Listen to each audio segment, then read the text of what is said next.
नमस्कार, कृषि से जुड़ी महत्वपूर्ण जानकारी लेकर किसानों के द्वार हम लाए हैं पूसा समाचार। पूसा समाचार के इस खास अंक में मैं डॉक्टर गिरिजेश सिंह मेहरा, वैज्ञानिक कृषि प्रसार, एवं मैं डॉक्टर सीमा सांगवान, वैज्ञानिक सूक्ष्म जीव विज्ञान, पूसा संस्थान की ओर से आप सभी दर्शकों का हार्दिक स्वागत करते हैं। आज हम दर्शकों को धान में समसामयिक क्रियाओं के साथ कागजी नींबू एवं लेमन के उत्पादन की तकनीकी जानकारी देंगे। पूसा समाचार के माध्यम से विभिन्न प्रदेशों से किसान भाई लगातार अपनी समस्याएं, अपने सुझाव हमारे व्हाट्सएप नंबर 9560297502 पर भेज रहे हैं, जिसका समाधान हम पूसा व्हाट्सएप सलाह सेगमेंट में आपसे साझा करेंगे। और अंत में मौसम खबर। अनाजी फसलों में धान खरीफ मौसम की एक प्रमुख फसल है जो संपूर्ण भारत में उगाई जाती है। अधिकतर किसान भाइयों ने धान की रुपाई कर ली है और अन्य किसान अभी रुपाई करने वाले हैं। धान में स्वस्थ व निरोगी फसल एवं अधिक उपज लेने हेतु इस समय कौन कौन सी सस्य क्रियाएं आवश्यक है, इसकी विस्तृत जानकारी दे रहे हैं पूसा संस्थान के विशेषज्ञ डॉक्टर YS शिवे। जिन किसान भाई और बहनों ने समय से धान की रोपाई की है, उनकी फसल जो है लगभग 20 से 25 दिन की हो गई होगी।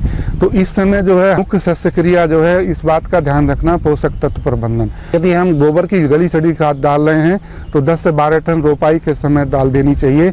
लेकिन नाइट्रोजन की जो है हमारी मात्रा लगभग 130 से 140 किलोग्राम जो अधिक उत्पादन देने वाली फसलें हैं, लंबी अवधि की किस्में हैं, उनके लिए ज़रूरत पड़ती है। इसी के साथ साथ जो है 50 से 60 किलोग्राम फास्फोरस, 40 से 50 किलोग्राम पोटास, 20 से 25 किलोग्राम जिंक सल्फेट की। जब हम लास्ट पडलिंग करते हैं उस समय जो है हम पडलिंग करने से पहले जो है पूरी फास्फोरस की मात्रा सिंगल सुपर फॉस्फेट के रूप में, क्योंकि सिंगल सुपर फॉस्फेट से हमको फास्फोरस के साथ साथ सल्फर भी मिलती है, तो हमारे दोनों पोषक तत्वों की आपूर्ति सिंगल सुपर फॉस्फेट से हो जाती है। पोटास की जो है म्यूरेट ऑफ पोटास से देना चाहिए, और जिंक को जो हमको जिंक सल्फेट हेप्टाहाइड्रेट जो 21% का जिंक आता है, क्योंकि उसमें सल्फर भी होती है, जिंक भी होती है, तो हमको लास्ट पडलिंग के समय डाल देना चाहिए। लेकिन नाइट्रोजन को जो हमको उस समय नहीं देना चाहिए, बल्कि रोपाई के जो है हमको लगभग 6 से 8 दिन बाद देना चाहिए, ताकि हमारे जो है पौधे जड़ें मजबूत हो जाएं और जड़ें जो हैं हमारी नाइट्रोजन को लेने की क्षमता रखें। तो इस तरीके से हम नाइट्रोजन को 3 भागों में बांट कर देंगे, अर्थात पहली डोज जो है 6 से 8 दिन बाद, दूसरी डोज जो है 25 से 30 दिन रोपाई के बाद देनी है, और जो हमारी 1/3 भाग बची हुई है उसको जो है हम 50 से 60 दिन बाद देनी चाहिए। बासमती धान के लिए मैं बताना चाहूँगा, थोड़ी नाइट्रोजन की कम ज़रूरत पड़ती है, क्योंकि उनकी ग्रोथ ज़्यादा होती है। विशेषकर जैसे हम पूसा बासमती 11 किस लेते हैं, पूसा बासमती नंबर 1 लेते हैं, पूसा बासमती 1612 लेते हैं, या पूसा बासमती 1401, पूसा बासमती 1460, इन किस्मों को लेते हैं, तो इनमें नाइट्रोजन की लगभग 100 से 110 किलोग्राम नाइट्रोजन की मात्रा की जरूरत पड़ती है। उसको भी लेकिन 3 भागों में बांट कर देने की जरूरत होती है। तो पानी जो है आपको इस बात का ध्यान रखना है, दरार पड़ने से पहले पानी देना है, लेकिन बहुत ज़्यादा मात्रा में पानी खड़ा नहीं रखना है, बल्कि 2 से 3 सेंटीमीटर पानी खड़ा रहेगा, तो उसके अंदर जो खरपतवार भी कम आएंगे और अच्छे कल्ले बनेंगे। इनकी फसल 20 से 25 दिन की हो गई है, तो कुछ पौधे किसी कारणवश मर गए होंगे या किसी कारणवश कोई बीमारी आ गई होगी, जैसे विशेषकर हमारी जो है इसके अंदर जो बकाने दी जाती है, तो उन पौधों को निकाल दें जिनमें बकाने देखी गई है, और या उसके साथ साथ पौधे कुछ मर गए उसके स्थान पर जो है उसी किस्म के दूसरे पौधों को लगाएं, उसको हम गैप फिलिंग कहते हैं। किसान भाई और बहनों, यदि आप देर से रोपाई कर रहे हैं किसी कारणवश जो है, तो इस बात का ध्यान रखना है आपको, जो हमारी कम अवधि वाली किस्में हैं उन्हीं को रोपाई करना चाहिए। पूसा 1692, पूसा 1509 इनको लगाना चाहिए, जो किस्में हमारी हैं बहुत अच्छी हैं और अच्छी पैदावार देती हैं। इनका जो रोपाई का अनुमोदन है वो 20 से 25 जुलाई तक भी कर सकते हैं। तो इसके लिए हमको ये ध्यान रखने की ज़रूरत होती है कि खेत को जो है हम लेवलर द्वारा जो है इकसार कर लें। समतल करने के बाद में फिर पानी भर के 5 से 7 सेंटीमीटर तो हम पडलर द्वारा जो है उसकी जुताई करें, और जुताई करते समय जो है इस बात का ध्यान रखें कि हम 3 से 4 बार जो है उसकी जुताई करें। और जब हमारा जुताई करने के बाद में फिर पटेले से जो इकसार कर लें, और उसके बाद में जो रोपाई करें। रोपाई करते समय जो है लाइन से लाइन की दूरी 20 सेंटीमीटर, पौधे से पौधे की दूरी 10 सेंटीमीटर रखनी है, और जो है एक स्थान पर 2 से 3 पौधे लगाएं। और यदि आपकी पौध जो है कोई ज़्यादा अवधि की हो गई है, अर्थात 25 से 30 दिन की या 35 दिन की हो गई है तो ऊपर से काट के तभी जो है उसकी पत्तियों को तभी रोपाई करें। तो इस तरीके से जो करेंगे रोपाई तो कल्ले अच्छे बनेंगे और आपकी पैदावार अच्छी होगी। और जैसा कि मैंने आपको पहले बताया है कि देर से रोपाई करते समय भी पोषक तत्व प्रबंधन जो है हमको किस्म के अनुसार करना है। यदि मैंने ये दोनों किस्में बताई हैं देर से रोपाई कर रहे हैं तो इसके लिए लगभग 120 किलोग्राम नाइट्रोजन और 50 से 60 किलोग्राम फास्फोरस और 40 से 50 किलोग्राम पोटास और 20 से 25 किलोग्राम जिंक सल्फेट, पूरी मात्रा फास्फोरस की, पोटास की, जिंक सल्फेट की आखिरी जुताई करते हैं पानी भरते समय तो उस समय दे देनी चाहिए। लेकिन नाइट्रोजन को जो है हमको उस समय नहीं देना चाहिए, बल्कि रोपाई के जो है 6 से 8 दिन बाद पहली मात्रा और 1/3 भाग जो है 25 से 30 दिन बाद और बची हुई 1/3 भाग जो है उसको रोपाई के 50 से 60 दिन बाद देना चाहिए। नींबू वर्गीय फलों में विटामिन सी पर्याप्त मात्रा में पाया जाता है तथा फलों का यह वर्ग पोषक तत्वों से भरपूर होने के साथ साथ किसान भाइयों के लिए आय का भी उत्तम स्रोत है। जो किसान भाई नींबू वर्गीय फलों, खासतौर पर कागजी नींबू या एसिड लाइम एवं लेमन की खेती करना चाहते हैं, उनके लिए इससे संबंधित विस्तृत जानकारी लेकर आ रहे हैं हमारे विशेषज्ञ डॉक्टर RM शर्मा। अपने किसान भाइयों को कहना चाहूँगा कि जब भी वो उत्तर भारत में नींबू की खेती के बारे में सोचें तो ये आवश्यक है कि उन्हें ये जानना कि हमें लाइम लगाना है कि लेमन लगाना है, क्योंकि हिंदी में दोनों ही को हम नींबू कहते हैं। जो जहाँ तक कागजी नींबू की बात है या एसिड लाइम की बात है या जिसको खट्टा नींबू बोलते हैं, जिसकी डिमांड मार्केट में ज़्यादा होती है, ये प्रायः साइज में छोटा होता है, लगभग 40 से 45 ग्राम का होता है और छिलका इसका पतला होता है, पौधे ऊपर की तरफ को बढ़ते हैं और इसमें कांटे होते हैं और इसकी डिमांड ज़्यादा होती है। इसको ताज़े रस के रूप में ज़्यादा प्रयोग किया जाता है। जबकि जो लेमन होता है वो आकार में थोड़ा बड़ा, लगभग 50 से 70 ग्राम तक का होता है और सर्दी की जो फसल है वो थोड़ा सा और बड़ा फल हो जाता है, क्योंकि वो प्रायः अचार के लिए इसका प्रयोग किया जाता है। तो और इसमें कांटे नहीं होते या बहुत छोटे कांटे होते हैं और पौधे इसके जो है नीचे की तरफ को झाड़ी नुमा होते हैं और इसमें जो खटास है वो कागजी नींबू की तुलना में थोड़ी सी कम होती है। हमारे भारतीय कृषि अनुसंधान संस्थान पूसा ने दोनों ही कागजी नींबू और लेमन दोनों की ही दो प्रजातियां विकसित की हैं। तो जहां तक कागजी नींबू की बात है तो पूसा उदित और पूसा अभिनव, ये 2 प्रजातियां हैं जिन्हें उत्तर भारत में सफलतापूर्वक प्रयोग किया जा सकता है और इनकी जो फलत का समय है वो जुलाई अगस्त और फरवरी से अप्रैल के बीच में होता है।